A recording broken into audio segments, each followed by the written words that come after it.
Hi guys, welcome or welcome back to Randomly Random. I am Brahmi, your internet's bestie. Today for our movie date, we are revisiting a very old childhood nostalgic movie titled Lean on Me. It's also known as the Eastside High movie. Who remembers this? We are rewatching it as adults because we know, you and I know, that if you are black, it was a staple movie in every black household. I mean, I'm African, and even with us, even though it's an American movie, it was televised on our TVs like every other 2 months. Like bi-monthly, this was on our TV stations, you know. As at that time, as children, of course, I didn't know that it was based on a true story, but I recently found out that it is. You know the famous Lean on Me song, Lean on me when you're not strong. Yeah, that is where that song originates from. The plot: a decaying inner city school needs to pass the minimum basic skills test, so they hire a new principal, Morgan Freeman, who will turn the school around with harsh autocracy. It is based on a true story. So, without much ado, I don't know what the phrase is. Let's get into it. In the 60s, Eastside High School is one of the most successful schools in Paterson, New Jersey. Joe is a teacher in this school, and his class adores him because he teaches important things with kindness but also fun competitions. One morning, his class is interrupted by fellow teacher Frank, who tells him they're holding a meeting of the union executive board without them. Furious, Joe bursts into the meeting and yells at everyone for not supporting his reform idea. Guys, I'm sorry, but my inner child is screaming. So many memories. So many memories rewatching this. Okay, let me try and control my excitement. And let's get back in. And always giving up as soon as the local government asks them to keep things quiet. Tired of Joe's behavior, the board agrees to transfer him to another school. 20 years later, Eastside. Did you see him on the table? You know, if Morgan Freeman is not looking like he's pushing 70 in the movie, you know that this movie is really old. Like, really old. Look at him on the table. Oh my goodness. Oh Lord, my inner child is just screaming. I'm so super excited. Okay. I'll behave. High has deteriorated to the point where it's called a cauldron of violence. The building itself has lost its shine, and the students don't know the meaning of good behavior. Bullying and violence are in every hall. They don't listen to teachers and even beat them up when they try to intervene, and illegal substances and arms are dealt as if they were candy. Most of the students can't pass the minimum basic skills test, and this is bad news for Mayor Bobman, who doesn't want to lose the school to state administration because it'll cost him the election. Frank, now school superintendent, and Mr. Rosenberg, the school board attorney, arrive at the only logical conclusion: they must bring Joe back. Bobman doesn't like the idea, but he approves it because he doesn't have a choice. Frank and Rosenberg go to see Joe, offering the position of principal at Eastside, but Joe turns them down, explaining he knows the mayor only wants to save himself and not the kids. However, Frank gets him to change his mind by pointing out that Joe hasn't made a difference so far with all his crazy Joe routine, and he shouldn't take that to his grave. The next day, Joe shows up at Eastside as the new principal. He holds a meeting with the other teachers and immediately puts his autocracy into play, saying he's the only one that speaks in his meetings. After asking for a list with the names of every student involved in criminal activities, he orders the custodian to clean the walls and make any student in detention help him. Mr. Darnell, the English teacher, is demoted to assistant of the football coach. There will be guards in the hallways to help them stop the violence, and all teachers must concentrate on getting the students ready for their next standardized test. See, so because I've watched the full movie several times, you know, I can follow. So basically, a school is dying, right? A school, I think in New York, is dying. These children are bullies. They don't really care about life because they come from like the poorest of poorest black communities, right? There's like teenage pregnancy, there's bullying, there's drugs. And even the teachers are scared of these students. Like the teachers are scared of these students, right? I'm sure the janitor he has, asked to paint the walls is even scared of these students.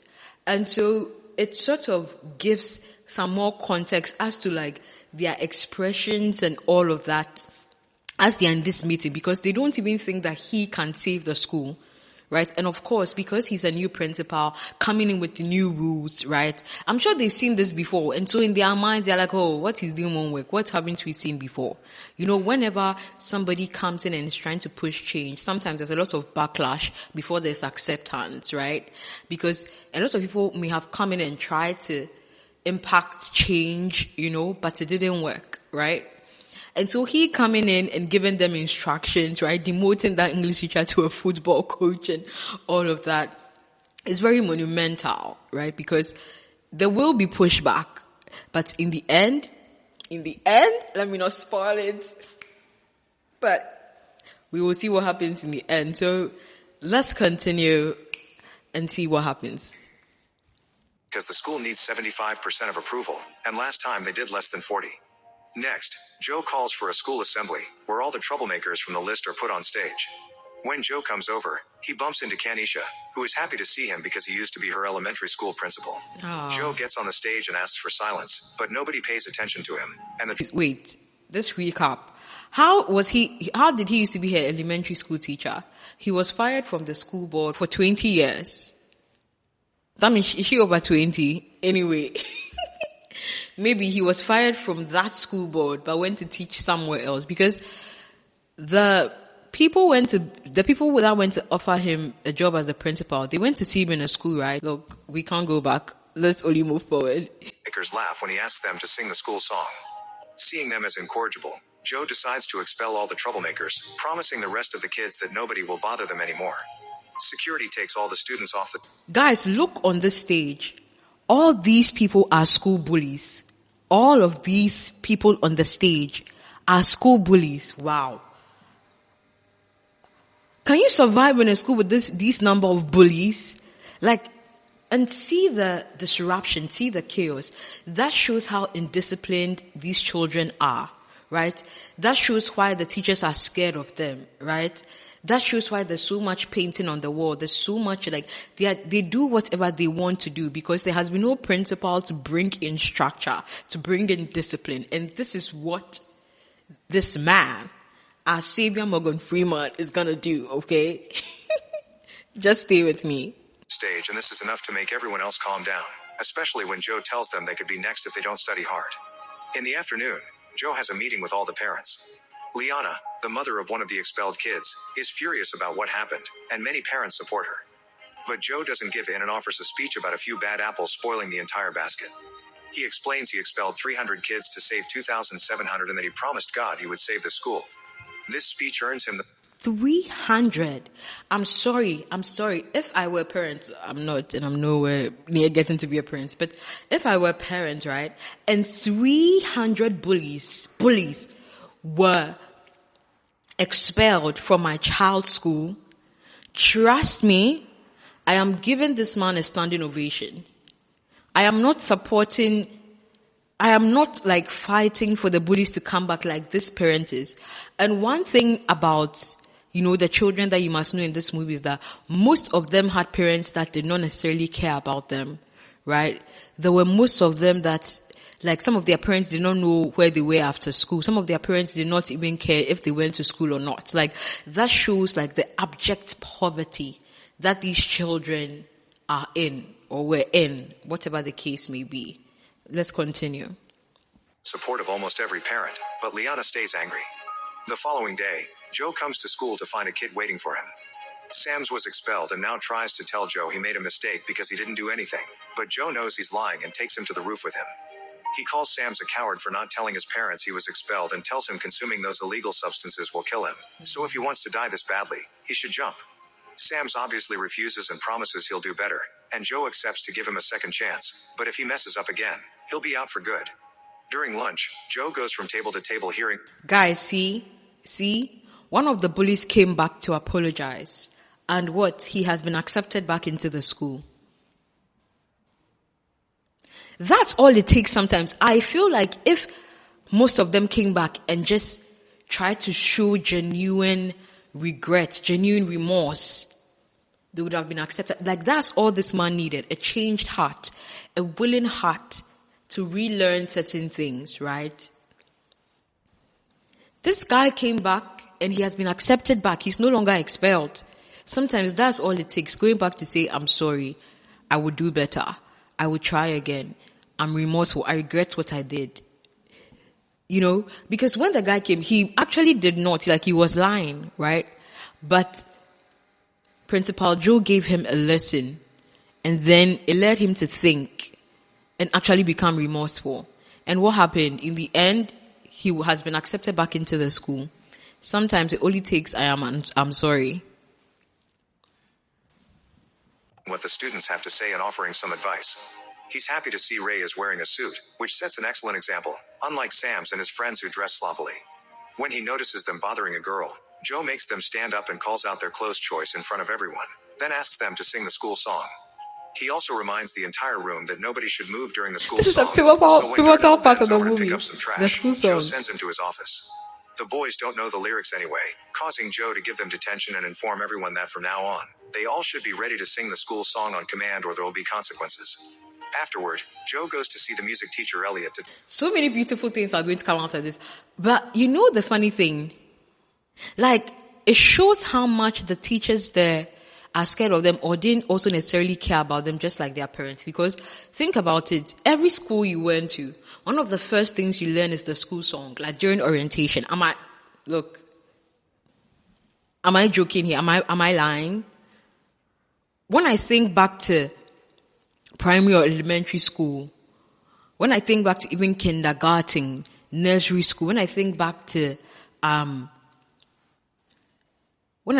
grade 7 to grade 9, when I think back to high school or secondary school, like we call it here, when I think back to even like college, university, one of the first things you learn during orientation week is the school song.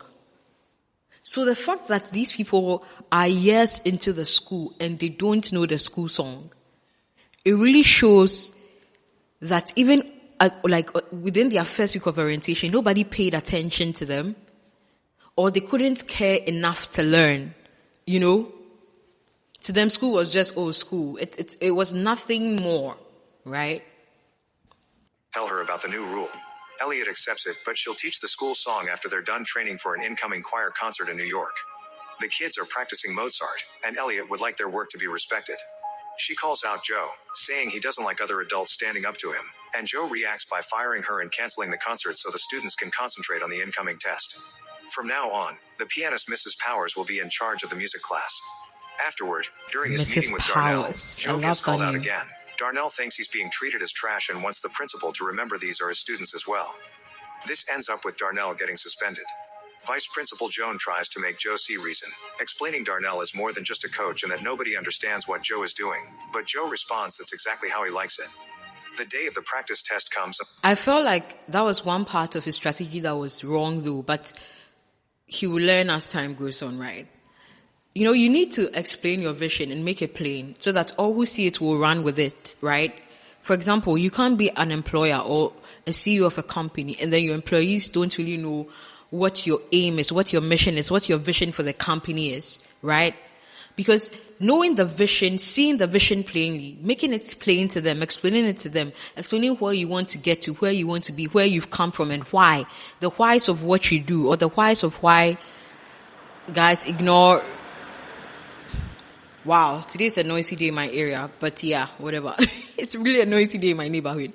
Yeah, but telling people the vision, especially when you're a leader, telling people your vision plainly, it allows them to apply themselves. It allows them to understand the why they are doing things, why they are working this job, why they've been put in the position that they've been put into, what they must achieve, right, to fit into that big vision that you have.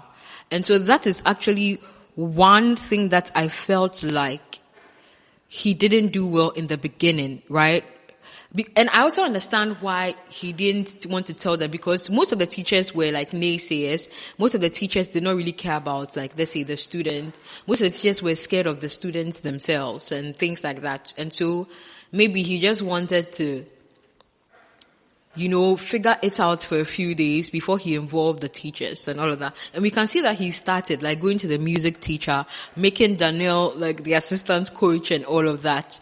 But it's just that they don't understand the why he's doing those things. And he needs to explain it to them, right? All the students fill it the best they can as the teachers keep a close eye on them. Joe doesn't want to wait long for the results, so he sends Joan to the school board to ask for the letter directly. One morning, the special presentation a student is doing for the local press is interrupted by an attack in the cafeteria. One of the expelled boys came back and is beating up Ray. He's also got a knife. Joe quickly catches him and wonders how he got in. Security tells him someone must have let him in from the inside. At that moment, Joe decides all school doors will be locked and chained. I remember this. Sometime later, Joe finds... Guys, think about it. Like students look at how the bully was just beating up the student. So imagine what was happening before Principal Joe came in. The student had a knife.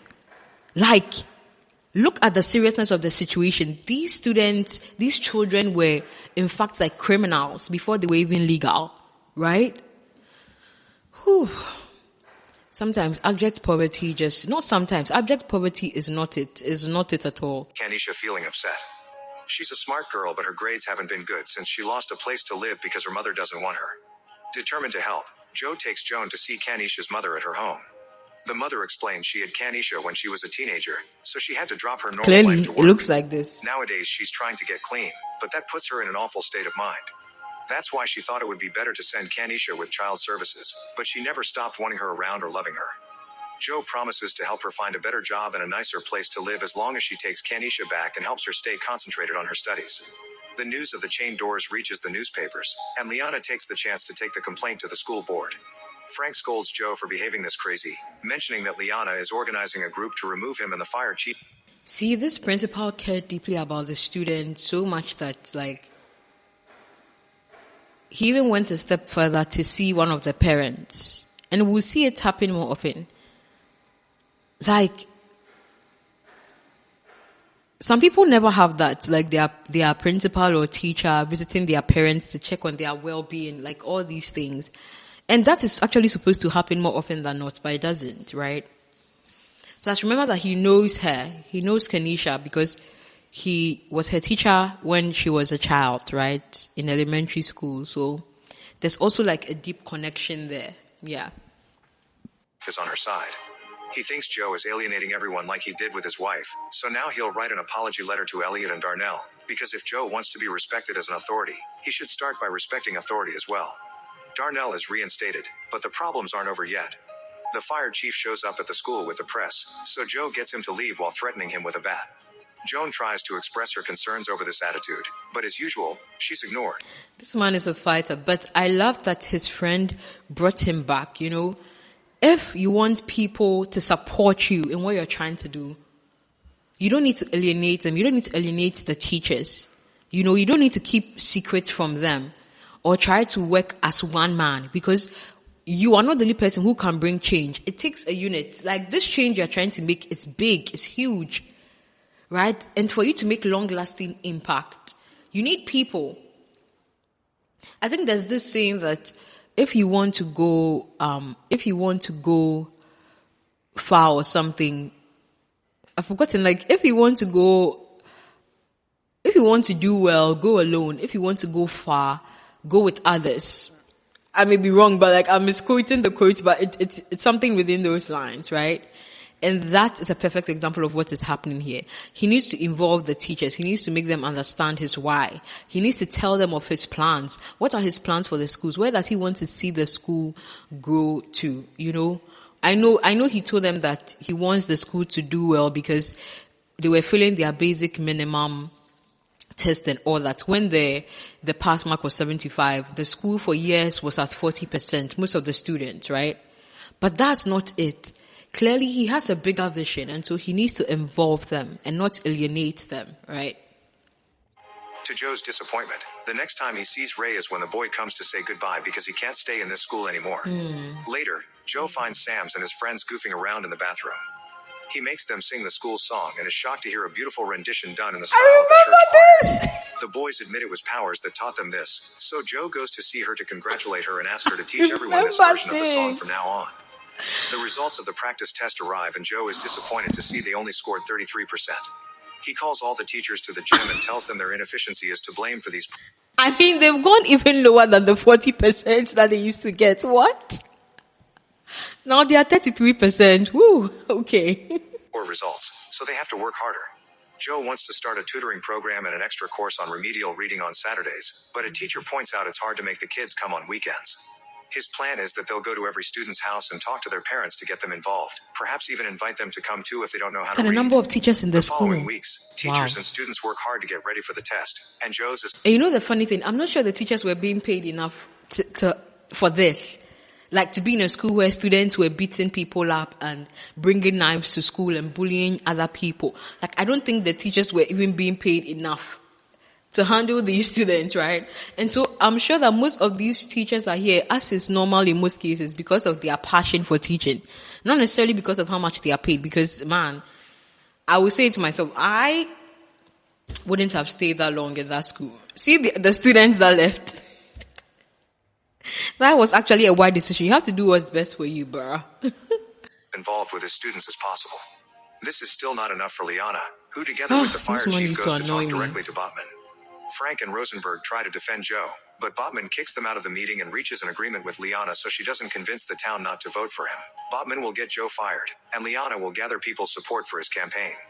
Later in the Let's see bathroom, how that Botman plays tells out. the fire chief that they'll arrest Joe for the illegal chains after the test, unaware that Rosenberg is in one of the stalls and hears everything. Rosenberg informs Frank of this and they go to warn Joe, who quickly comes up with a plan. When the security guards see the chief coming, they'll call code 10 through the walkie-talkies and the teachers can temporarily remove the chains. Afterward, Joan tries to talk to Joe about the progress of their reading program, but he tells her he's too busy to look into it now and that his vice principal should do things without needing him all the time. He's always ignoring At the her. end of the day, Joan asks Joe for a transfer, explaining how frustrating it is to work with him. She calls him an egomaniacal I understand windbag who her. whips people who can't fight back and points out half the staff feels the same way. They just haven't walked out yet because they care about the kids. Joan, however, has had enough of his lack of respect and support for the teachers, so she wants out. The next day before assembly, Joe gives Joan her transfer papers. Then he gives the kids a speech about the bad fame the school has in town, inspiring them to prove they're not savages. He also shows his gratitude towards the teachers, which he gives Joan credit for. Next, Power sings Lean on Me and the kids sing along, excited to show the government they aren't inferior. Seeing the whole school come together, Joan decides to stay. On the day of the test, the students fill the This exam with is confidence. such like But there's also a school a childhood, like this was one of like the best parts of my childhood, like music. And one of the reasons why I love this movie is because of like the music aspect of it. Lean on Me, the music aspect of it. The students learning their school anthem. Those guys that sang in the school washroom and made Principal Joe like surprised. Like this is just bringing so many memories. This movie was the reason why I went to look at my siblings, like look for the song Lean on Me and learned it from like A to Z. Sorry guys, I didn't think I'll get emotional. This movie is just like one of the key moments when it comes to movies and music in my childhood, right? Nothing can beat that. Nothing can beat that. board meeting coming and Liana can't wait anymore, so Botman finally gives the fire chief permission to get a court order.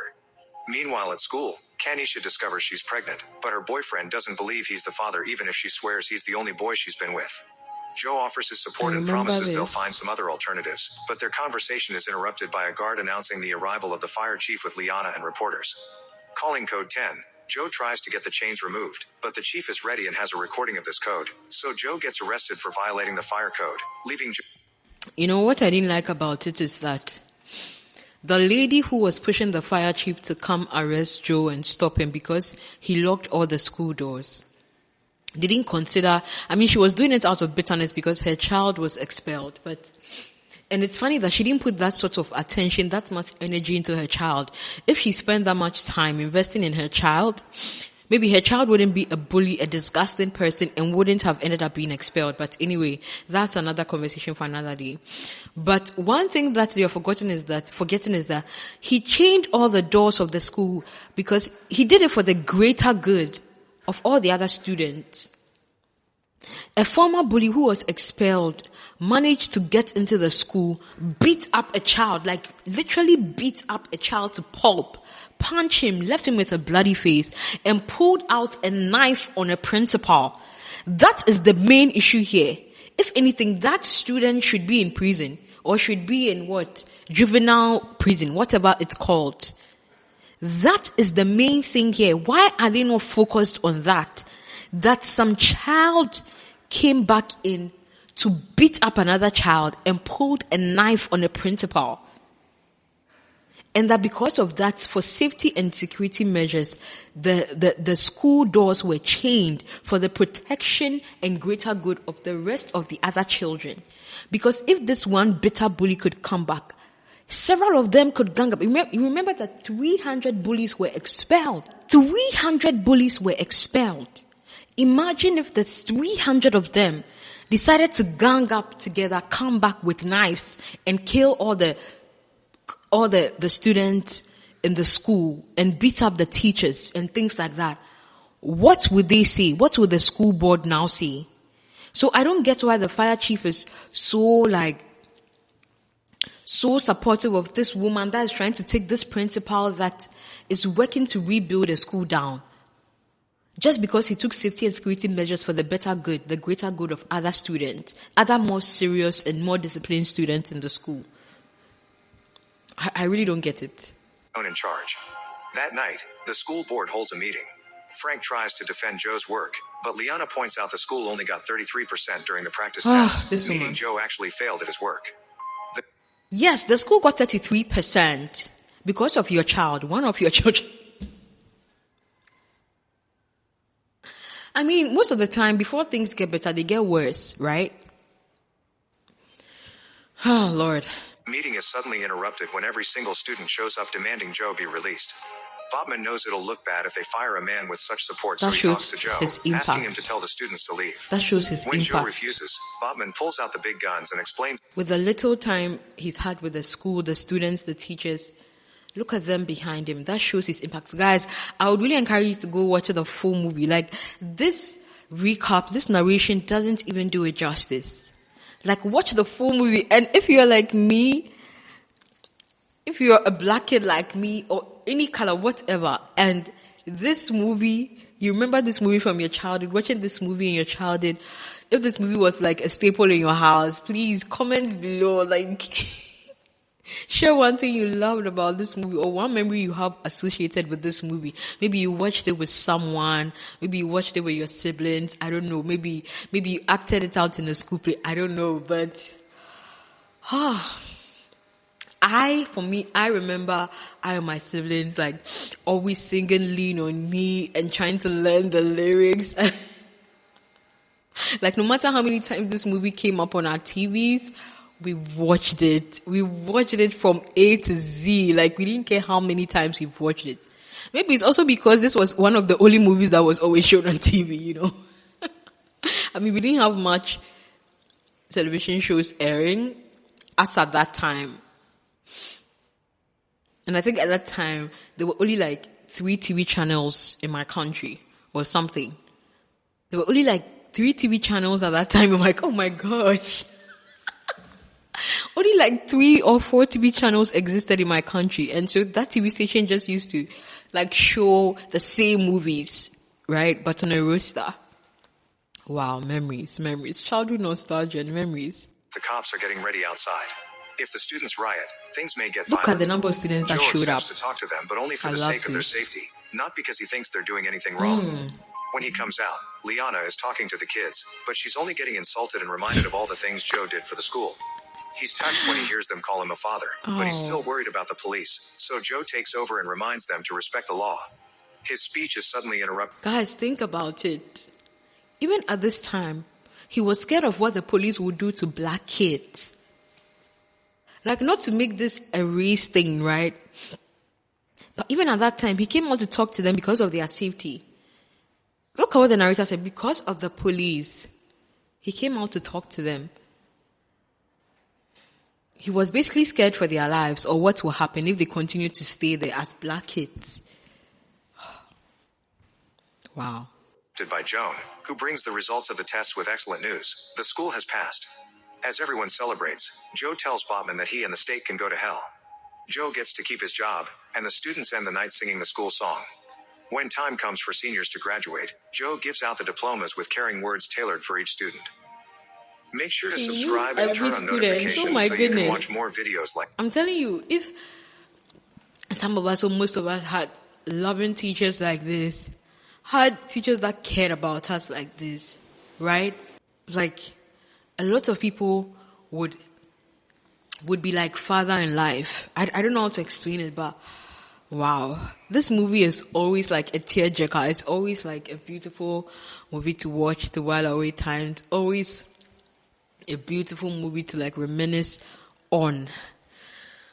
Guys, for the first time in the history of Randomly Random, I am pleased to announce, maybe it's my bias, that this movie gets a 10 out of 10. A perfect 10 out of 10. And I ain't taking that back. And this is the first 10 out of 10. And this may be the first in a long time. Okay, so even after a long time. So yeah. I may be biased, but yeah. Oh, I love this movie, Lean on Me, Eastside High School. I'm glad, like, as an adult, learning that it's actually a true life story. That means somebody out there was impacted by a certain principal called Joe, right? And because of him, they had another chance at life. They didn't die young, right? They weren't shot up somewhere. They didn't find themselves growing up with a gang or dealing in drugs because of Principal Joe. And if we had like a principal like that, even one in every country, wow. Guys, I know you see me cry today, but they're happy tears. They're like emotional tears. They're tears of joy, tears of nostalgia. Just childhood nostalgia, right? And I'm so glad I could do this. I thought this was a beautiful Saturday, and I was like, look, we need to throw back. We need to throw back to one of my childhood memories, like one of my childhood movies that impacted me as a child. And this was a perfect stop when I saw that a movie recap was available, right? Because, of course, we can't watch the full movies here, guys. Who has time to watch full movies? And copyright. We don't want no copyright, okay? But yeah, guys, thank you so much for sticking around with me on this movie date. I promise you that my next movie date, okay, I'll be chewing on some popcorn, okay? I always forget to bring my own snacks. But hey, I hope you enjoyed your snacks as you watched this with me, as you teared up with me, as you reminisced your childhood with me, and everything. Please do like this video because I know you were impacted by this movie, by this watch party, okay? And don't forget to subscribe. Bye, guys.